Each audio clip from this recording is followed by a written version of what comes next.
Have you ever doubted God's call on your life? Well, today we meet a man named Gideon, whose doubts actually made God laugh. Let me explain. Gideon was a farmer from the tribe of Manasseh. Now, for years, the Israelites had been oppressed by the neighboring Midianites, and as a result, they cried out to God for deliverance. And God raised up for them a deliverer named Gideon.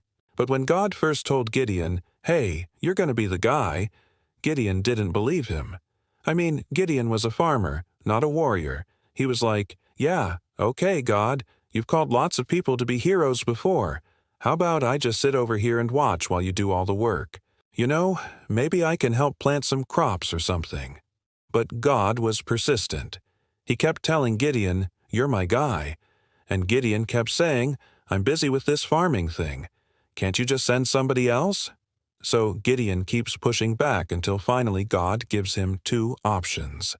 Either an irreversible sign that confirms God's call, or a reversible sign that allows Gideon to walk away. So Gideon chooses the irreversible option, which we know as the fleece test. Basically, God said, "Okay, you want a sign?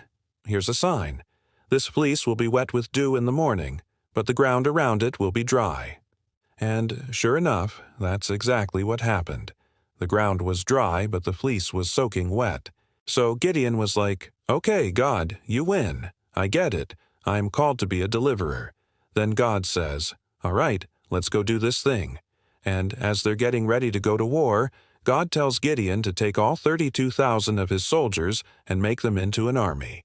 And if you're thinking that's pretty silly, God told Gideon to do something even sillier. He told him to take those 300 men and equip them with trumpets and jars and torches. Then, when the time was right, they were to attack the camp of the Midianites. And as they attacked, each man was to use his trumpet, his jar, and his torch in a very specific way. And God told Gideon that the noise and the commotion they would create would cause the Midianites to think that they were being attacked by God himself. Now, needless to say, when the 300 Israelites attacked the Midianite camp, the Midianites thought they were under attack by an army of thousands, not hundreds. So they panicked and ran away. And as they fled, the 300 men blew their trumpets and shouted, "Attack, Lord, for you have saved us."